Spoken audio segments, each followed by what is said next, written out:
Programme timeline सां गॾु आहियां असद मुमताज़। नाज़रीन, ऑडियो लीक्स वारे मामले ते जुडिशियल कमीशन जस्टिस फ़ाइज़ ईसा जी सरबराही में अॼु खां कम जो आगाज़ करे छॾियो आहे। जस्टिस फ़ाइज़ ईसा जो चवणु आहे त हीअ कमीशन कंहिं बि जज जे ख़िलाफ़ कार्रवाई न कंदी ऐं कमीशन जेका कार्रवाई हूंदी ऑडियो लीक्स बाबति उहा पिणु पब्लिक कई वेंदी। ॿिए पासे तहरीक इंसाफ़ जे चेयरमैन ऐं अॻूणे वज़ीर आज़म जनाब इमरान ख़ान कमीशन के ख़िलाफ़ सुप्रीम कोर्ट में दरख़्वास्त दायर कई आहे त जॾहिं का जुडिशियल कमीशन ठहे थी पई त उन में चीफ जस्टिस जी रज़ामंदी हुजणु लाज़मी आहे। हीअ जेका कमीशन ठही आहे इन में चीफ जस्टिस जी रज़ामंदी न आहे, इन करे इन जे ख़िलाफ़ कयो आहे। त जेको प्रॉम जे हिसाब सां इन ते ई ॻाल्हाईंदासीं त छा जुडिशियल कमीशन जी जोड़ण वक़्तु चीफ जस्टिस जी रज़ामंदी हुजणु लाज़मी आहे या इहा हिकिड़ी रिवायत आहे त चीफ जस्टिस खां सवाइ मशवरो करे वञे थो पियो, उनजी का क़ानूनी आइनी पोज़ीशन न आहे। इन बाबति तफ़सीली ॻाल्हाईंदासीं। असांजे प्रोग्राम में जॉइन कयो आहे जस्टिस रिटायर्ड ख्वाजा नवीद साहब ऐं उनसां गॾोगॾु असांखे जॉइन कयो मुल्क जो मुमताज़ सज्जन निगार कॉलमिस्ट कानूनदान जनाब शुआब ओस्तो साहब। ख्वाजा साहब, आपसे प्रोग्राम का आगाज़ करते हैं। कमीशन ने तो आज अपना काम स्टार्ट कर लिया है, क्या सर आइनी कानूनी पोजीशन क्या है? जब कोई जुडिशियल कमीशन बनता है तो क्या चीफ जस्टिस की रजामंदी होना लाजमी है? नेचुरली चीफ जस्टिस जो है जी सर, तो वो तो ज़ाहिर है इंचार्ज है मेन। जी सर। कोई भी चीज बनेगी तो उसका तो अप्रूवल जरूरी है ना। कोई भी किसी डिपार्टमेंट का हेड होता है तो उसके अप्रूवल के बगैर कुछ नहीं हो सकता, ठीक है ना। जी सर। तो ठीक है, वो उन्होंने लीगल और टेक्निकल पॉइंट लिया है, लेकिन फैक्ट रिमेन्स कि वो क्यों इसको अपोज कर रहे हैं ये बात समझ नहीं आ रही। क्योंकि जब ये जुडिशियल कमीशन बन जाएगा जी सर, तो कॉल्स तो सबकी लीक हुई है, उनकी अपनी भी हुई है, जी सर, तो यानी इमरान खान साहब की भी हुई हैं, जी जजों की भी हुई हैं और लोगों की भी जो हुई हैं, तो वो उसमें असली कल्प्रेट पकड़ा जाएगा। लेकिन पता नहीं क्यों कर रहे हैं वो मना नहीं करना चाहिए मेरे हिसाब से। मेरे हिसाब से तो अगर इंक्वायरी हो रही है तो कर देनी चाहिए। और ये एक टेक्निकल पॉइंट लिया उन्होंने कि चीफ जस्टिस की मंजूरी के बगैर ये बन गया कमीशन, जी तो उसमें कोई फर्क नहीं हो सकता है। कल चीफ जस्टिस साहब मंजूरी दे दें, उन्होंने कहा लो जी मैंने मंजूर कर दिया, तो क्या है, ये किसी के खिलाफ तो नहीं आ रहा ना। तो ख्वाजा साहब कोई कानूनी है इसमें मसला कि चीफ जस्टिस की रजामंदी होना लाजमी है? अगर सर चीफ वो जस्टिस सुप्रीम कोर्ट के अपने रूल्स हैं, अब मेरे सामने इस वक्त नहीं है किताब, जी तो उस रूल्स में हर चीज दी हुई है कि जो भी काम होगा वो चीफ साहब की, हमारी यहाँ तक अर्जेंट केस लगवाने की एप्लीकेशन है ना, जी वो सर, भी जब कराची से जाती है तो उसमें चीफ साहब उसमें मंजूरी देते हैं, तो फिर वो अर्जेंट एप्लीकेशन लगती है, ठीक है ना। जी सर। तो वो इनके रूल्स में ये सारी बातें हैं और वो उसके मुताबिक ही चलते हैं। और फायद ईसा साहब तो बबे आजकल तो मतलब बहुत ट्रांसपेरेंट जज है, एवरीबडी लाइक्स हिम, और क्यों इतराज कर रहे हैं मेरी समझ में नहीं आई बात। लेकिन ख्वाजा साहब, आज से कमीशन ने आगाज़ किया है और आज से ही उसको कंट्रोवर्शियल बनाया गया है। मतलब अगर इमरान खान एक बहुत बड़ी पार्टी के चेयरमैन हैं और साबिक वज़ीर आज़म हैं और उनकी ऑडियो लीक्स भी मौजूद हैं, अगर वो ये कह रहे हैं कि ये कमीशन जो है उनको जो ड्यू प्रोसेस है उससे अगर नहीं गुजारा जाए, तो आप नहीं समझते कि अगर कमीशन के काम के पहले दिन पे उनको कंट्रोवर्शियल बनाया गया है तो कल अगर कमीशन जो भी नताइज देगी वो भी कंट्रोवर्शियल है कि जो चैलेंज किसने करना होता है वो पहले ही दिन चैलेंज करता है। अगर वो कमीशन काम शुरू कर दे और 3-4 दिन के बाद ये चैलेंज करें तो सवाल आ जाएगा कि पहले क्या आप सोए हुए थे, आपने क्यों चैलेंज नहीं किया। अब तो कमीशन ने आधा काम कर लिया है तो अब आप चैलेंज कर रहे हैं, तो इस लिहाज से पहले दिन चैलेंज करना मुनासिब यही है, तरीका यही है। लेकिन बात मेरा ये सवाल है कि क्यों चैलेंज कर रहे हैं ये नहीं पता, ठीक है ना सर। जी अच्छा ख्वाजा साहब, आपको लगता है क्या ऑडियो लीक्स वाला मामला, ये टेक्निकल पॉइंट है जी, ये इस तरह के पॉइंट लिए जाते हैं मैटर को डिले करने के लिए, तो आप कह रहे हैं कि अगर अप्रूवल नहीं हुआ तो अप्रूवल आ जाएगा, उसमें कोई ऐसा मसला नहीं है। अच्छा, उसमें आपको इतना कोई बड़ा मसला नजर नहीं आ रहा। लेकिन ख्वाजा साहब, अगर आप ये डिले वाली बात कर रही हैं तो ऑडियो लीक्स तो हैं ही ज्यादातर खान साहब की और खान साहब ही गए हैं, तो खान साहब क्यों ये डिले कराना चाहते होंगे? तो फिर उनको कोई टेंशन होगी कि शायद उसमें क्या हो जाएगा, कुछ दूध का दूध पानी का पानी हो जाएगा, उसको अवॉइड करना चाह रहे होंगे। लेकिन ख्वाजा साहब, आप नहीं समझते कि ये जो ऑडियो लीक्स वाला मामला है ये एक प्राइवेसी का मामला है और अगर कोई बिल्कुल इन्वेस्टिगेट होना चाहिए। यानी पाकिस्तान में किसी आदमी की प्राइवेसी की नहीं रही, यहाँ तक के हाई कोर्ट सुप्रीम कोर्ट के जजेस और सियासतदानों की जी पहले तो वीडियो आती रही हैं, जी वो गवर्नर की भी आ गई थी, जी किसी और की भी आ गई थी, फिर वो सब जी कहते गए फेक है जी फेक है फेक जी है। जी जी अब ऑडियो लीक्स आ रही हैं, जी तो पता नहीं कहाँ जाके इस सिलसिला रुकेगा, लेकिन ये बहुत ख्वाजा साहब, बात है। ख्वाजा साहब आप हमारे साथ ही रहिए, मैं फिर दोबारा आपके पास आता हूँ। शोआब दोस्तों साहब ने भी हमें प्रोग्राम में इनकी है, शोआब साहब से कमेंट ले लूँ। शोआब साहब प्रोग्राम में खुश आमदीद सर। अच्छा शोआब साहब, असां ॻाल्हाए रहियासीं त को जुडिशल कमीशन अॼु खां पंहिंजो कमु शुरूआत करे ॾिनी आहे, लेकिन ख़ान साहब जो इहो दलील आहे, ख़ान साहब जी दावा आहे त जेसि ताईं चीफ जस्टिस जी रज़ामंदी कंहिं बि कमीशन लाइ न आहे त उहा ॼण त उन प्रोसेस मां नथी गुज़रे, उन करे उन्होंने कमीशन खे चैलेंज कयो आहे। त छा जुडिशल कमीशन जे जुड़ण लाइ चीफ जस्टिस जी रज़ामंदी हुजणु लाज़मी आहे?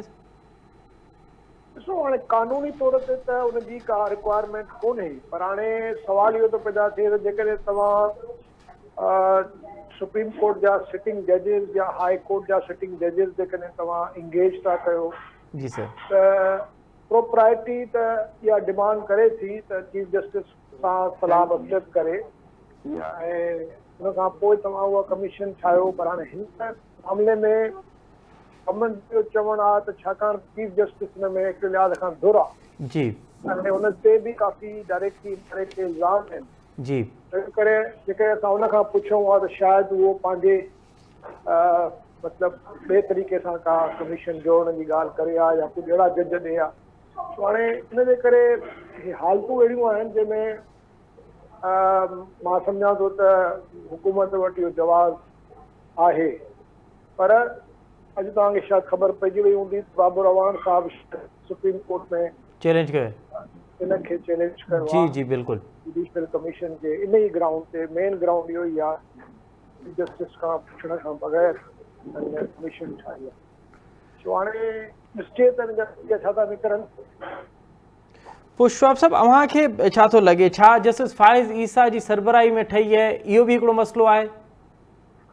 ॾिसो मां ज़ाती तौर ते मुंहिंजो हिकिड़ो पंहिंजो रायो आहे जी इहा कमीशन जेकॾहिं पहिरियों त ठहणी न घुरिजी हुई, छाकाणि त ॾिसो तव्हां जेके ऑडियो लीक्स आहिनि तव्हांखे सभु खां त हिन कल्चर खे कंडेम करणु घुरिजे ऐं इहो जेको इलीगल कमु आहे यानी एविडेंस जेके कोठिन था उहो एविडेंस उहो इलीगली गैर कानूनी तौर ते जेको आहे उहो हिननि हासिलु कयो आहे। जी यानी हिननि जेको तरीक़ो आहे कंहिं बि माण्हूअ जी फ़ोन टेप करण जो जी उहो आहे त तव्हां जज खां इजाज़त वठंदव, जवाब पेश कंदव, उन खां पोइ तव्हांखे उहा इजाज़त मिलंदी ऐं पोइ तव्हां कंहिं सां नेशनल सिक्योरिटी वग़ैरह जे हवाले सां तव्हां कंहिं टेप करे सघो था। न त आर्टिकल 14 जेको आहे आइन में उहो असांजे इज़त वक़ार प्राइवेसी खे प्रोटेक्ट थो करे,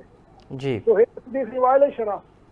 पर जेके उनजे बावजूदि गवर्नमेंट जेकॾहिं कमीशन ठाहे थी त इन में इहा बि शर्त हुजणु घुरिजे आहे, इहो बि रेफरेंस हुजणु घुरिजे आहे, टर्म हुजणु घुरिजे आहे त भई तव्हां इहो बि ॾिसो त इहो टेप करे केरु थो, एग्ज़ैक्टली सम्झो न, उहा शइ हिननि विधी कोन्हे। तंहिंजे करे उन मां मूंखे लॻे थो त इहा हिननि जी बदयानती आहे। जेकॾहिं तव्हां हिकिड़े चोर खे जेको चोरी करे के का शइ तव्हांखे अॻियां पेश थो करे, ठीकु आहे, मां मञा थो हुन में जेके ॻाल्हियूं चयल आहिनि हुन में ॻाल्हियूं दुरुस्त बि थी सघनि थियूं, जी सर। पर ॻाल्हि आहे त तव्हां कंहिंजी प्राइवेट गुफ़्तगू खे टेप करे उन खां पोइ तव्हां चओ त हे जेको आहे सो साज़िश पिया कनि या जेको कुझु बि कनि था। ॻाल्हि आहे त छा उहो जेको टेप करणु आहे उहो बि त गैर कानूनी आहे। ॿियो इहो त काज़ी फ़ैज़ ईसा खे मुंहिंजो पंहिंजो अंदाज़ो हुयो त शायदि काज़ी फ़ैज़ ईसा साहब रिक्यूज़ कंदो, अच्छा छाकाणि त काज़ी फ़ैज़ ईसा साहब जो हिन वक़्तु यानी परसेप्शन इहो आहे जी को जनरल त भई काज़ी फ़ैज़ ईसा जो ऐं चीफ जस्टिस साहब जो पाण में त को तकरार आहे, जी को इख़्तिलाफ़ आहे। जी हाणे तव्हां जॾहिं काज़ी फ़ैज़ ईसा खे हुनजो हेड बणाईंदव त तव्हां ॿियनि लफ़्ज़नि में काज़ी फ़ैज़ ईसा साहब जे हालांकि ईमानदार जज आहे, इंडिपेंडेंट जज आहे, पर तव्हां उनखे बि तकरारी था बणायो। सुभाणे काज़ी फ़ैज़ ईसा साहब जॾहिं चीफ जस्टिस बणिबो त उन ते इहो इल्ज़ाम लॻंदो त हे पहिरियों वञी पार्लियामेंट में इन्हनि सां गॾु वेठो, उन खां पोइ उन्हनि जे सां मिली जेको आहे हिकिड़ी कमीशन ठाहे ऐं जजनि खे जेको आहे सो फार कई। हाणे काज़ी फ़ैज़ ईसा साहब जेको तमामु शानदार बेदाग़ बाज़ी आहे जी उनखे तव्हां हरूभरू उनजी हिकिड़ी गुडविल खे इस्तेमालु करणु। ऐं मां तव्हांखे इहो बिल्कुलु मुंहिंजो जेको पंहिंजो अंदाज़ो आहे त कमीशन जो जेको बि नतीजो निकिरंदो उन सां को फ़र्क़ु न पवंदो। अच्छा छाकाणि त हिकु त 209 में जजिस खे तव्हां जेकॾहिं कंहिं जज जे ख़िलाफ़ का बि कार्रवाई कंदो 209 में ई करे सघो था, इन खां सवाइ नथा करे सघो। ॿियो इहो त जेकॾहिं फर्ज़ कयो रिकमेंडेशन्स में इहे ॻाल्हियूं ज़ाहिर थियूं त बराबरि हीअं फलाणे हीअं चयो आहे, फलाणे हीअं न चयो आहे, उनजो तरीक़ाकार इहो आहे तव्हांखे उन्हनि माण्हुनि खे वरी घुराइणो पवंदो जी जिन खे तव्हां जिन ते इल्ज़ाम आहे उनखे पंहिंजो सफ़ाईअ जो मौक़ो ॾींदव ऐं उन्हनि खे बि जेको आहे सो हक़ु हूंदो त जिन्हनि ते इल्ज़ाम लॻायो आहे उन्हनि खां क्रॉस एक्ज़ामिनेशन कनि। जी त बिल्कुलु हिन में बि उहो ई तरीक़ेकार जेको आहे सो अख़्तियार कयो वेंदो जेको सिविल प्रोसीजर कोड में ॾिनल आहे। पोइ शौक़ साहब अव्हांखे ही कमीशन भी ईअं ई बेअसर थी नज़र अचे जीअं माज़ी में ॿियूं कमीशन जुड़ियूं आहिनि ऐं ही कमीशन बि अव्हांखे लॻे थो पियो त को फ्रूटफुल नताइज साम्हूं नतीजा न ॾेई सघंदी? बल्कि हे कमीशन जेका हे अञा वधीक मां सम्झां थो त अदालतुनि में इख़्तिलाफ़ पैदा कंदी, तकरारी कंदी, अदालतुनि जो नालो ख़राबु थींदो, जजिनि जा नाला ईंदा, उन्हनि जे फैमिलियुनि जा नाला ईंदा ऐं उनखां पोइ हड़ हासिल कुझु कोन थींदो। अच्छा छा मूंखे ॿुधायो तव्हां जेकॾहिं फ़र्ज़ु कजे त तव्हां जेकॾहिं इन मफ़रूज़े ते असां ॻाल्हायूं त साकिब निसार जे पुट जेको आहे सो फ़र्ज़ु कयो रिश्वत वरिती जी त तव्हां साबित हलो तव्हांजी रिकमेंडेशन इहा आहे त हिन जे ख़िलाफ़ केस दाख़िल कयो या हिन जी फर्दर इंक्वायरी कयो या हिन जे ख़िलाफ़ प्रोसीडिंग शुरू कयो। जी इन लाइ त पोइ तव्हांखे साकिब निसार खे बि घुराइणो पवंदो, हुनजे पुट खे बि घुराइणो पवंदो, जंहिं जेको विच में असां ॻाल्हाए पियो उनखे बि घुराइणो पवंदो ऐं जंहिं इहा टेप कई आहे उहा बि त तव्हांखे ॿुधाइणो पवंदो तव्हांखे टेप मिली किथां इहा। बिल्कुलु सही। इहो केरु थो टेप करे मुसलसल? यानी जंहिंखे मर्ज़ी पवे थी त हो जेको आहे सो तव्हांजी वीडियो ऑडियो वीडियो ठाहे ऐं तव्हांखे जेको आहे सो सोशल मीडिया में ज़लीलो ख़्वार थो करे। जेकॾहिं तव्हांखे वाकई कमु करिणो आहे जी जी जी शुआब ओस्तो साहब से असां जो राब्तो मुनक़द थी विया। ख्वाजा नबी साहब आपने बड़ा तफसीली सर सुना शुआब ओस्तो साहब को, वो कह रहे हैं कि ये कमीशन जो है वो ये कह रहे हैं कि ये कमीशन उनको बेअसर होते हुए नजर आ रहा है, कोई फ्रूटफुल नताइज नहीं देगी। क्या आप सहमत हो? बहुत डीप चले गए हैं, उन्होंने प्री मैच्योर अपनी फाइंडिंग भी दे दी है जी और आज तक तो वो तो देखे ना, मैंने जो लाइफ में आज तक किसी कमीशन की रिपोर्ट को ना इम्प्लीमेंट होने देखा है। हमूदुर रहमान कमीशन देख लें, जो भी कमीशन जिस चीज से बना उसमें जो चीज को पोस्टपोन करना होता हो या जिसको अखबारात की जीनत खबरों को सुर्खियों को रुकवाना हो उसके लिए एक कमीशन बना दिया जाता है। अगरचे इसमें फायद ईसा साहब बड़े स्ट्रेट जज हैं, बड़े जज हैं, लेकिन देखें हमूदुर रहमान भी बहुत बड़े जज थे और आज तक उनकी रिपोर्ट जो है किसी पे ना उसमें इम्प्लीमेंटेशन हुआ ना जाहिर हुई। बहुत 30-35 साल के बाद, ढाका फॉल के 30 साल बाद भी वो लोगों के हाथ में लगी वो रिपोर्ट और वो लोगों ने अपने सोर्सेज से निकाली। उसके बाद मुझे अभी याद नहीं कि गवर्नमेंट ने ऑफिशियली अभी तक उसको पब्लिश किया या किया नहीं किया। तो इसी तरह ये जो ओस्टो साहब ने फरमाया है जी, वो उन्होंने अपने तजर्बे की बुनियाद पे कहा कि वो बेअसर होते हुए उन्होंने तो ये कहा है कि ये इस कमीशन से और ज्यादा बहरान पैदा होंगे और जो जुडिशरी के अंदर जो हमें मामलात नजर आ रहे हैं उसमें और शिद्दत आएगी। सीनियर आदमी है तो उन्होंने अपने खदशात जाहिर किए हैं और जाहिर है वो एक उनका भी तजर्बा है जी, और अपने तजर्बे के तहत जो बात बता रहे हैं वो भी काफी वजन रखती है जी। और बाकी आपका जो टेक्निकल सवाल था जी, क्या चीफ जस्टिस की इजाजत के बगैर बन सकता है या नहीं बन सकता, तो चीफ जस्टिस के अप्रूवल मेरे ख्याल में रूल्स में होगा लाजमी, तभी तो वो बाबर अवान ने की है पिटीशन, कानून पढ़ के की होगी, ऐसे ही की होगी। ठीक है, ठीक ठीक ठीक। शौब साहब अवां जेका ॻाल्हि कयो था पिया त हीअ बेअसर नज़र ईंदी, त ॿिए पासे छा हुकूमत या सियासी चाल खेॾी आहे त प्रेशर डेवलप कजे जेको काफ़ी अरसे जी जी जी जी जी जी जी ख्वाजा साहब मैं जरा ख्वाजा साहब मैं दोबारा आपके पास आता हूँ। ख्वाजा साहब को बोलने दे पहले वो बात कंप्लीट। जी जी जी जी ख्वाजा साहब अगर आप कंप्लीट करना चाहते हैं, कुछ कमेंट करना चाहते हैं तो करें, फिर मैं शवाब साहब के पास जाता हूँ। नहीं मेरा वही था, मैं साईं के साथ उस्ताद साहब के साथ बिल्कुल एग्री कर रहा हूँ जी, उनकी बातें बिल्कुल दुरुस्त हैं, उनके तजर्बे की बुनियाद के ऊपर है जी जी। और मेरा भी तजर्बा यही है कि जितने कमीशन आज तक बने हैं जी, कभी उनकी ना रिपोर्ट सामने आई है जाहिर हुई है और ना कभी वो इम्प्लीमेंट हुई है। बिल्कुल सही। अगर ये बन रहा है तो इसे जिसे अंग्रेजी में कहते हैं exercise in futility. Okay okay okay जी जी शौक़ साहब अव्हांखे लगे तो पियो त ये हुकूमत पंहिंजी चाल में कामयाब वही है त चीफ जस्टिस ऐं जुडिशरी ते जेको प्रेशर डेवलप करणु चाहिनि पिया उन में हू कंहिं हद ताईं कामयाब विया आहिनि एक कमीशन जोड़े? ॾिसो ख्वाजा साहब जेको आहे सो तव्हांखे जेका ॻाल्हि कई उहो मास्टर आहे क्रिमिनल लॉ जो, असां सिखंदा आहियूं ख्वाजा जी साहब खां। जी जी मूंखे सिर्फ़ु इहो चवणो आहे त पीडीएम खे एतदाल जो मुज़ाहिरो करणु घुरिजे, बैलेंस करणु घुरिजे। ठीकु आहे अॼुकल्ह पीडीएम सां एस्टेब्लिशमेंट हिकु पेज ते आहे ऐं इहो जेको मामिलो शुरू थियो आहे पीटीआई जे ख़िलाफ़ जेको क्रैकडाउन शुरू थियो आहे उनजी बि हिकिड़ी लिमिट हूंदी, उन खां पोइ उनजो बैकलैश ईंदो। जी ऐं जेकॾहिं तव्हां एस्टेब्लिशमेंट ऐं पीडीएम मिली जेकॾहिं जुडिशरीअ खे ऐं जेको आहे सो पॉलिटिकल प्रोसेस खे अहिड़े तरीक़े सां इस्तेमालु कंदा जंहिंमें इंसाफ़ जेको आहे न थींदे नज़र अचे ऐं ख़ासि तौर ते जजनि ते दबाव पए त मां सम्झां थो त सूरत ॾाढी ख़राबु थींदी। अच्छा ऐं हाणे कल्ह जेको इमरान ख़ान चयो आहे त मूंखे नज़र थो अचे त अक्टूबर में इलेक्शन कोन थींदा। जी सची ॻाल्हि इहा आहे त मूंखे बि अहिड़े क़िस्म जो हाणे गुमान पैदा थियणु शुरू थियो आहे छाकाणि त जंहिं तरफ़ ही मामिलो खणी था वञनि अच्छा इहो मामिलो त अहिड़ो आहे जेको अञा वधीक फ़साद पैदा कंदो।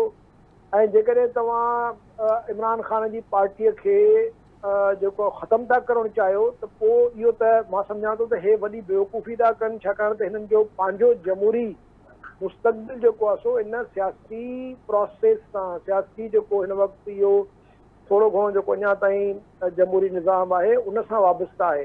हे जेकॾहिं वन साइडेड थी ऐं एॾो त उन में जेको आहे सो मिसयूज़ ऑफ पावर कंदा त उन सां वधीक बैकलैश थींदी। असांखे इहो ॻाल्हि ज़हन में रखणु घुरिजे त इमरान ख़ान सां भली असां 10 इख़्तिलाफ़ करे सघूं था ठीकु पर उन सां हिकिड़ी चङी ख़ासी तइदाद माण्हुनि जी आहे ऐं उन्हनि माण्हुनि में जेको तमामु हिकिड़ी मुनफ़रिद ॻाल्हि आहे उहा इहा आहे त जेको कॉस्मोपॉलिटन क्लास आहे, अर्बन क्लास आहे, जेको हाईली एजुकेटेड क्लास आहे, जेको दुनिया जे मुख़्तलिफ़ मुल्कनि में पाकिस्तानी वेठो आहे जी ऐं ख़ुदि इदारनि जा जेके पंहिंजा जेकी फैमिलीज़ आहिनि इन्हनि सभिनी जो डायरेक्टली जेको आहे सो हिन वक़्तु सियासत में हिकिड़ो रोल पैदा थियो आहे जेको इन खां पहिरियों असां न ॾिठो त इहो क्लास कॾहिं बि सियासत में जी अहिड़े तरीक़े सां न ईंदो हुयो जो जेलनि वञण लाइ तयारु थी वञे, क़ुर्बानी करण लाइ तयारु थी वञे ऐं इन क्लास खे क्रश करणु ॾाढो ॾुखियो आहे। इहो क्लास जेको आहे ॾाढो ताक़तवर क्लास आहे। इन्हनि में जेको आहे सो ब्यूरोक्रेसी बि आहे, इन्हनि में तव्हांजा मिलिट्री ब्यूरोक्रेसी बि आहे, हिन में जुडिशरी यानी हिकिड़ो नओं फिनोमिना आहे, पॉलिटिकल फिनोमिना आहे जंहिंखे सम्झण जी ज़रूरत आहे। पीडीएम वारा हाणे त ख़ुशि आहिनि, बगलूं था हणनि त असां एस्टेब्लिशमेंट गॾु आहे, एस्टेब्लिशमेंट जे कुले ते चढ़ी असां इमरान ख़ान खे क्रश कंदासीं त पर इन जा नतीजा ॾाढा ख़राबु निकिरंदा। अॼु इमरान ख़ान क्रश थो थिए, सुभाणे हे पाण क्रश थियणु शुरू थींदा। बिल्कुलु वॾी महिरबानी करे अहिड़े क़िस्म जूं जेके इहे ठाहिनि था जेके कमीशन्स इन्हनि जो को ॾियणु वठणु कोन्हे जमहूरी निज़ाम सां सवाइ हिन जे तव्हां वधीक ख़्वार कंदव, अञा वधीक इख़्तिलाफ़ पैदा कंदव।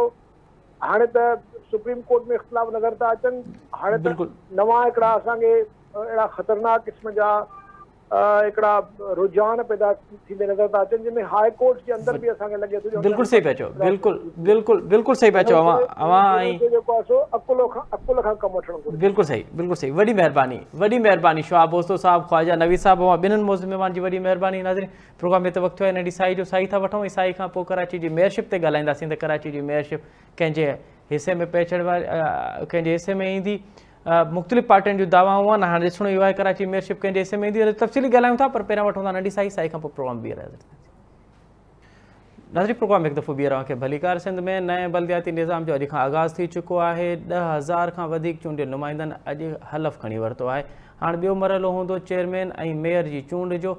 बाक़ी सिंध में त ईअं पियो लॻे त ॼण पीपल्स पार्टी आराम सां आसानी सां पंहिंजा मेयर ऐं चेयरमैन मुंतख़िब कराए वेंदी। असुलु मुक़ाबिलो असांखे कराची में नज़र थो अचे। कराची में ॿी मेयरशिप कंहिंजे हिसे में ईंदी, उन हवाले सां जमात इस्लामी ऐं पीपल्स पार्टी पंहिंजे दावाउनि ते क़ाइमु आहिनि। पीपल्स पार्टी जो ख़्यालु आहे त कराची में पहिरियों दफ़ो जियालो मेयर जी सीट ते बर्जमान थींदो। ॿिए पासे सां ॾिसूं था पिया त पीटीआई ऐं जमात इस्लामी जो जेको इतिहादु आहे उनखे पीपल्स पार्टी ते सरसरी हासिलु आहे। पीपल्स पार्टी इहा दावा आहे त पीटीआई जा केतिरा ई अॻुवान उन्हनि सां राब्ते में आहिनि। पीटीआई जो फॉरवर्ड ब्लॉक ठही चुको है जेको पीपल्स पार्टी के वोट ॾींदो। हाणे मेयरशिप कंहिंजे हिस्से में ईंदी, कराची जा इशूज़ कहिड़ा आहिनि, प्रोग्राम जे हिस्से में असां हिन ते ॻाल्हाईंदासीं। असांखे प्रोग्राम में ज्वाइन कयो आहे मुल्क जो मुमताज़ तजनिगार, कॉलमिस्ट ऐं सीनियर सहाफ़ी जनाब डॉक्टर तौसीफ़ अहमद साहब।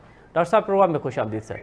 जी, कैसे हैं आप? डॉक्टर साहब जी डॉक्टर साहब ये बताइएगा कि किसका मेयर आ रहा है, क्या लग रहा है कि देखिए, जो इस वक्त सूरत हाल है, पीपल्स पार्टी हुकूमत में है और उसे 8 वोटों की जरूरत है, जी जी क्योंकि मुस्लिम लीग नून उसकी हिमायत कर रही है, जमात उलमा इस्लाम उसकी हिमायत कर रही है, तहरीक इंसाफ के कारकुनों के खिलाफ ऑपरेशन जारी है।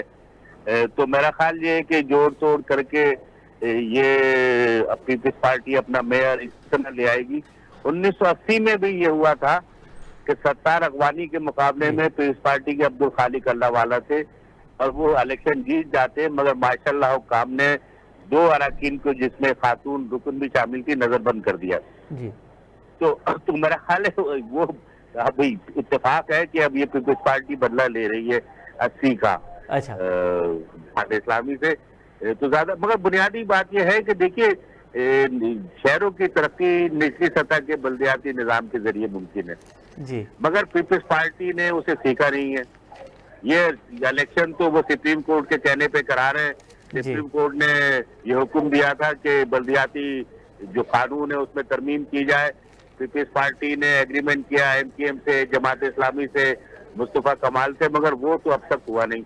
बल्कि उन्होंने कुछ नई चीजें की हैं, जैसे वाटर बोर्ड को कारपोरेशन बना रहे हैं। जी तो वो जो कंसेप्ट है वो नहीं आएगा, जबकि असल मसला यह है कि शहरों के मसाइल का हल ये है कि एक सुप्रीम म्युनिसिपल कॉर्पोरेशन हो जो पूरे कराची के ऊपर हो, जिसमें कंटोनमेंट के इलाके शामिल हो, कंटोनमेंट के इलाके खत्म कर दिए जाए, जैसे कि भारत में खत्म कर दिए गए। हाँ, लेकिन डॉक्टर साहब अगर कंटोनमेंट खत्म हो जाएगा तो बाकी कराची में कंटोनमेंट ही तो है जो कराची को कंट्रोल किया हुआ है। अगर कंटोनमेंट खत्म हो जाएगा तो ये तो इतना बड़ा चैलेंज है कि सिविलियन हुकूमत के तो बस की बात नहीं सर। देखिए, खैर सिंध हुकूमत, मैं कह रहा हूँ निचली सतह, देखिए जो उसूल है, साइंस है, शहरों की तरक्की की साइंस ये बताती है कि निचली सतह तक बल्दियाती निजाम होगा और एक बाइख्तियार मेयर होगा तो फिर तरक्की का अमल तेज होगा। अच्छा डॉक्टर साहब अगर कराची में पीपल्स पार्टी का मेयर आ जाता है तो आप नहीं समझते कि फिर पीपल्स पार्टी को अख्तियार देने में वो इतनी दिक्कत नहीं होगी जितनी MKM और जमात इस्लामी का अगर मेयर आएगा तो फिर वो जो अख्तियारात का मामला है, कन्फ्लिक्ट, वो बढ़ता रहेगा? नहीं, वो पीपल्स पार्टी का कि जिस तरह उनका डेवलपमेंट है सिंध गवर्नमेंट का, वो अपने मेयर को भी इख्तियार नहीं देंगे, क्योंकि उसके लिए तो उन्हें कानून में तरमीम करनी पड़ेगी। फिर वाटर बोर्ड को कारपोरेशन बनाने की क्या जरूरत है? तो मुझे नहीं लगता। मगर ये कि ये असल देखिए बात ये है कि इस वक्त जमात इस्लामी जो है उसका नया एडिशन है और वो उर्दू बोलने वालों की नुमाइंदगी कर रही है। तो अगर जमात इस्लामी और पीपल्स पार्टी में कोई इत्तेफाक हो जाए तो उससे शहर का बड़ा फायदा होगा और उर्दू बोलने वाले ऑन बोर्ड होंगे। अगर ऐसा नहीं हुआ तो फिर शहर में नए तजादात डेवलप होंगे और ये मसाइल गंभीर होंगे। तो ये तो बसीरत की बात है कि इस पर पीपल्स पार्टी की क़यादत या जमात इस्लामी की क़यादत क्या फैसला करती है। डॉक्टर साहब ये पीपल्स पार्टी के जो मिनिस्टर्स हैं वो तो 3-4 दिन से मुसलसल ये कह रहे हैं कि हम जमात इस्लामी के साथ भी अपना राब्ते में हैं, लेकिन उस तरफ से कोई अच्छी खबर नहीं आ रही। तो आपको लग रहा है कि जमात इस्लामी को नज़र आ रहा है कि उनके हाथ से मेयरशिप जा रही है, तो कोई डिप्टी मेयर के लिए पीपल्स पार्टी के साथ इत्तेहाद हो सकता है जमात इस्लामी और पीपल्स पार्टी के लिए? मेरा ख्याल है ये तो दोनों जमातों के अपने टारगेट के ऊपर है, हो भी सकता है और शहर की तरक्की के लिए हो जाए, क्योंकि देखिए जमात इस्लामी के सारा वोट मिले हैं शहर की तरक्की के नाम पे। अगर वो नहीं तरक्की दे पाए तो जाहिर है उनका एजेंडा पीछे चला जाएगा। तो ये तो बसीरत की बात है कि वो दोनों क़यादतें कोई इसका हल निकाले जो भी मुमकिन हो और फिर एक बाइख्तियार मेयर की बात की जाए। देखिए बरतानिया में पार्लिमानी निज़ाम है, मगर बरतानिया के वज़ीर-ए-आज़म के बाद जो सबसे ज्यादा बाइख्तियार है वो लंदन का मेयर है जी। तो हमें ये निज़ाम इख्तियार करना पड़ेगा, क्योंकि इस पार्टी की क़यादत को सोचना चाहिए कि वो इसे ना रोकें। मसाइल का हल यही है कि बाइख्तियार मेयर हो, चाहे वो किसी जमात का हो, पूरे शहर पे उसकी बालदस्ती है। बिल्कुल सही, ये मेयर बाख्तियार होना चाहिए, फिर वो किसी भी पार्टी का हो और मैंडेट जो है वो उसको उस शहर के शहरी दे रहे हैं तो उसका होना चाहिए। लेकिन डॉक्टर साहब आपको क्या लगता है कि अगर पीपल्स पार्टी को कराची से इतना बड़ा मैंडेट मिला है तो उसकी बड़ी वजह MQM का इलेक्शनी सिस्टम से आउट होना है, इसी वजह से पीपल्स पार्टी को मिला? अगर देखिए, एमकेएम होती तो आज सूरत हाल दूसरी। नहीं, एक तो ये कि 14 साल से पीस पार्टी की हुकूमत है, डेमोग्राफी चेंज हुई है, इंटीरियर सिंध से बड़े पैमाने पे माइग्रेशन हुई है, नए डिस्ट्रिक्ट उन्होंने इस तरह बनाए हैं जिससे पीपल्स पार्टी को फायदा हुआ है। और फिर जाहिर है एमकेएम भी अब इस तरह चैलेंजेबल नहीं रही है, और तहरीक इंसाफ की यहाँ ऑर्गेनाइजेशन इस तरह नहीं थी इस दफा, तो जाहिर उसका फायदा पीपल्स पार्टी ने उठाया। मगर ये अब तो बहस असल में पुरानी हो गई। अब तो बात यह कि शहर में एक बाख्तियार मेयर आए, और देखिए अजीब बात है कि कराची हर लिहाज से पसमानदा है, पानी के लिहाज से, सेहत के लिहाज से, तालीम के लिहाज से, पब्लिक ट्रांसपोर्ट के लिहाज से। भारत के 5 शहरों में अंडरग्राउंड ट्रेन चले हुए अरसा हो गया, और हम अभी तक कभी लाल बसें चलाते हैं, कभी ग्रीन बसें चलाते हैं, और बेशतर आबादी जो चिंगी पे सफर करती है। तो ये सारे मसाइल हैं। एक जदीद तरीन मास ट्रांजिट प्रोग्राम आना चाहिए, मेयर किसी का भी हो। अगर पीपल्स पार्टी का मेयर यहाँ मास ट्रांजिट प्रोग्राम लेके आते हैं, इलेक्ट्रिक ट्राम चलती है, अंडरग्राउंड ट्रेन चलती है, अपर ट्रेन चलती है, तो जाहिर है लोग उसकी तारीफ करेंगे। तो अब तो मसला कारकर्दगी का होगा, वो बगैर इख्तियार और फंड के नहीं हो सकता। अच्छा डॉक्टर साहब, पीपल्स पार्टी का ये दावा है कि उन्होंने 15 साल में अगर कहीं पे काम किया है तो वो सबसे ज़्यादा काम उन्होंने कराची में किया है। आप कराची को बहुत मतलब बहुत डीपली नज़र से देख रहे हैं, उसके मसाइल को देख रहे हैं, आपकी ज़िंदगी कराची में गुजरी है। क्या 15 साल में आपको कहीं काम होते हुए नज़र आए हैं? आए, मगर 15 साल बाद हुए। जो काम 2008 में होने चाहिए थे जी, वो अब हुए हैं। जैसे पब्लिक ट्रांसपोर्ट के ऊपर है। देखिए मियां शहबाज शरीफ तो 2008 में वज़ीर आला बने, उन्होंने मेट्रो बनाई, और उसके बाद सी पैक में ऑरेंज ट्रेन भी चलवा दी। तो उस लिहाज से तो हमें कराची बहुत पसमानदा नजर आता है। तो ये तो बहुत पीछे हैं, इन्हें बहुत तेज जाना चाहिए जदीद उसकी तरह। 15 साल पीछे रह के क्रेडिट लेने का कोई जवाब नहीं, और वो भी नामुकम्मल। अच्छा डॉक्टर साहब, क्या सिर्फ ये पीपल्स पार्टी ने बसेस चलाई हैं या कुछ और काम भी किया है? मिसाल पीपल्स पार्टी की दावा है कि जो हेल्थ का निज़ाम उन्होंने सिंध में दिया है, और कराची सिंध भर में और कराची में दिया है, वो दुनिया में कहीं पे भी नहीं है। NICVD जैसे हॉस्पिटल, दुनिया की बात तो छोड़ दें सर, वो NICVD का दावा करते हैं कि वो दुनिया की सबसे वो हॉस्पिटल जो है। ये दुनिया को तो छोड़ दें, पाकिस्तान में लाहौर में भी इस तरह के अस्पताल है, मगर बेहतर है। मगर इसके अंदर देखिए एक बात ये, जैसे अदीब साहब बहुत अरसे से कोशिश कर रहे थे, जाहिर है सिंध गवर्नमेंट उसे इमदाद देती है। वहाँ जो अपने खैरपुर में गम्बट में डॉक्टर भट्टी कर रहे थे, तो सिंध गवर्नमेंट ने इमदाद दी। ये NICVD में डॉक्टर कमर आए, उनकी मदद की सिंध गवर्नमेंट ने। सिंध गवर्नमेंट का अपना इनिशिएटिव हमें नजर नहीं आता। जो DHO का निजाम है वो तो है ही नहीं पूरे सिंध के अंदर। जिस तरीके से हेपेटाइटिस और दूसरे वो फैलते हैं, और वो जो ऐसे लोग इलाज करते हैं, तो ये तो वो इस तरह का मजबूत निजाम ही नहीं है। सारा दबाव कराची पे। असल में तो 14 साल में तो इतने अस्पताल बन जाने चाहिए इंटीरियर सिंध में कि कराची पे दबाव कम हो जाए। तो ये नहीं है। बस ये ठीक है कि 4 इदारों को लेके आप कहते रहे कि आपने कोई जदीद निजाम दिया है, मगर ये इतना जदीद नहीं, और दुनिया की बात नहीं करनी चाहिए। कराची में, लाहौर में भी इस तरह का निजाम मौजूद है जी। लेकिन पीपल्स पार्टी का ये दावा ज़रूर है कि NICVD जो है वो दुनिया का सबसे बड़ा हॉस्पिटल है दिल के शुबे के हवाले से, और पीपल्स पार्टी उसको रन कर रही है। अच्छा डॉक्टर साहब, अगर कराची के मसाइल की बात करें तो आप क्या लगता है कि सबसे बड़े मसाइल कराची के क्या हैं जो फौरी तौर पर हल होने चाहिए सर? देखिए, सबसे बड़ा मसला है पब्लिक ट्रांसपोर्ट का, एक जदीद निजाम का। जी सर। जदीद निजाम बनेगा तो उसमें बेरोजगारी भी कम होगी। फिर तालीम तो किसी हद तक है, सेहत की सहूलतें होनी चाहिए। गटर और सड़कों का जो निजाम है, कराची में कोई सड़क पिछले 14 साल में नहीं है छोटी बड़ी जहाँ पे पानी ना बहता हो। तो एक जदीद सेवरेज के निजाम की जरूरत है जो एनवायरनमेंट के मुताबिक हो, और जो कि एक जदीद तस्वीर दे सके। उसमें हम बहुत पीछे। कराची के बेशतर इलाकों में तो पानी नहीं आता। टैंकर माफिया तो इतनी मजबूत है कि वो टैंकरों से लोग खरीदते हैं, नलों से नहीं आता। हर शख्स को, हर इलाके को नलों से पानी मिलना चाहिए। तो ये 3-4 बड़े मसाइल हैं, और जो एक बाख्तियार मेयर को इन मसाइल के चैलेंज को कबूल करना चाहिए। तो डॉक्टर साहब, आपको एक मरतबा फिर हाफिज नईम जो है वो मेयर होते हुए नजर नहीं आ रहे? मेरा ख्याल है वो मैंने कहा ना जी सर, पीपल्स पार्टी बदला दे रही है 80 का।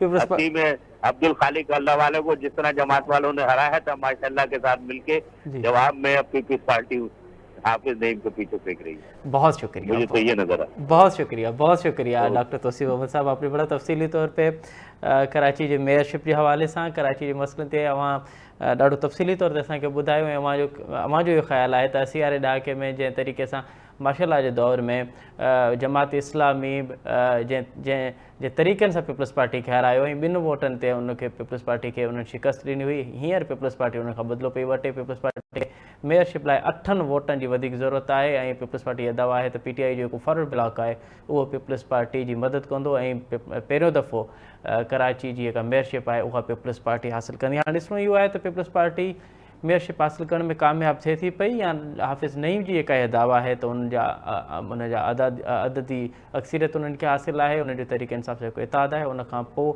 को ॿी का राह नथी बचे, ॿियो को ऑप्शन कोन्हे सवाइ हिन जे त हाफ़िज़ नईम जेको आहे उहो कराची जो मेयर थिए। कराची जो मेयर केरु थो थिए वक़्तु ॿुधाईंदो, हिते प्रोग्राम जो वक़्तु पुॼाणी थो पइजे। असद मुमताज़ रेड खे ॾींदा इजाज़त, सदाईं गॾु।